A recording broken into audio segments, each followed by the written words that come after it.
Hello everyone, সকলকে welcome আমার আরও একটি নতুন ভিডিওতে। চলো আজ তোমাদের নিয়ে যাব জগন্নাথ দেবের দর্শনে। তবে সেটা পুরী না, এটা হচ্ছে নিউ টাউন অ্যাকশন এরিয়া 3-তে। প্রথমেই বলি তোমরা এখানে আসবে কিভাবে। বিশ্ব বাংলা যে গেট রয়েছে সেখান থেকে ইকো স্পেসের দিকে যাওয়ার যে কোনো ট্রান্সপোর্ট নিয়ে তোমরা নামবে কারিগরি ভবন। আর কারিগরি ভবনের ঠিক পাশ দিয়েই যে রাস্তাটা ঢুকছে সেটা দিয়ে গিয়ে রাইটটা নিলেই পড়বে এই কলকাতার সবথেকে বড় জগন্নাথ মন্দির। এই মন্দিরটি খুবই রিসেন্ট, 2024 সালের 11ই জুলাই ওপেন হয়েছে। দেখো আমরা এসে গেছি কলকাতার সবথেকে বড় জগন্নাথ মন্দির নিউ টাউনের।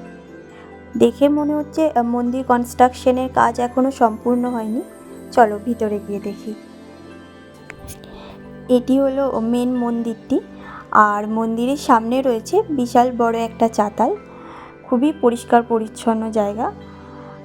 সন্ধ্যের সময় লাইট জ্বালানোর ফলে মন্দিরের সৌন্দর্য যেন আরও কয়েক গুণ বেড়ে গেল।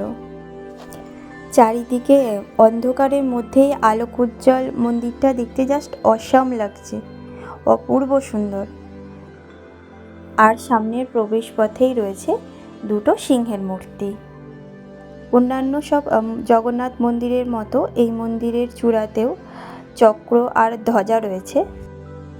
মূল প্রবেশদ্বারের ঠিক উপরেই রয়েছে সমুদ্র মন্থনের দৃশ্য, যেটা মূর্তির আকারে তুলে ধরা হয়েছে। আর তার ঠিক উপরেই রয়েছে জগন্নাথ দেবের মূর্তি, যেটা কৃষ্ণের আকারে দেখানো হয়েছে। এখানে জগন্নাথ দেব কৃষ্ণের মতো বাঁশি বাজাচ্ছেন। এটি হলো মূল প্রেক্ষাগৃহের জগন্নাথ, বলরাম আর সুভদ্রার মূর্তি, যেটা পুরীর থেকে আনা নিমকাঠ দিয়ে বানানো হয়েছে।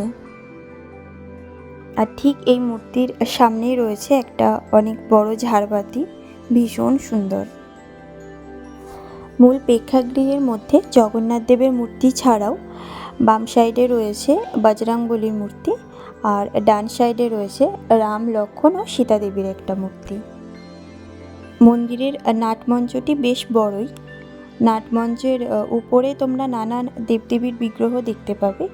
একদম দক্ষ হাতের কাজের শিল্পী দিয়ে বানানো হয়েছে এইসব মূর্তি, মানে দেখলেই মন একদম আপ্লুত হয়ে যায়, ভীষণই সুন্দর। এবার তোমাদের মন্দিরের টাইমিংটা একটু বলে দিই। মন্দির সব দিনই খোলা থাকে, সকাল 7টা থেকে দুপুর 1টা পর্যন্ত। এরপর দুপুর 1টা থেকে 4টে অবধি মন্দির বন্ধ থাকে। আবার পুনরায় মন্দির 4টে থেকে রাত্রি 8টা অবধি খোলা থাকে। মন্দিরের ঠিক বাইরেই বিষ্ণুর 10 অবতারের মূর্তি করা রয়েছে।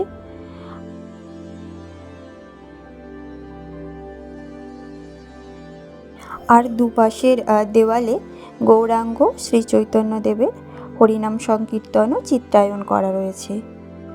পুরীর জগন্নাথ মন্দিরের মতো, ইনফ্যাক্ট অন্যান্য সব জগন্নাথ মন্দিরের মতনই এই জগন্নাথ মন্দিরেরও একদম ফ্রন্টেই রয়েছে সৌরস্তম্ভ।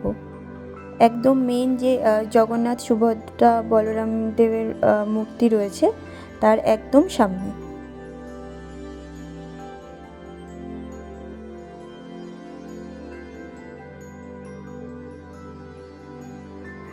মন্দিরটি কলকাতার সবথেকে উঁচু জগন্নাথ মন্দির। মন্দিরটির মূল যে প্রেক্ষাগৃহ রয়েছে তার হাইট রয়েছে প্রায় 80 ফিট। আপনারা এখানে আসলে হাতে একটু টাইম নিয়ে আসবেন, কারণ জগন্নাথ মন্দিরের পাশাপাশি এখানে আরও দুটো মন্দির রয়েছে। এটা হচ্ছে রাধাকৃষ্ণের মন্দির,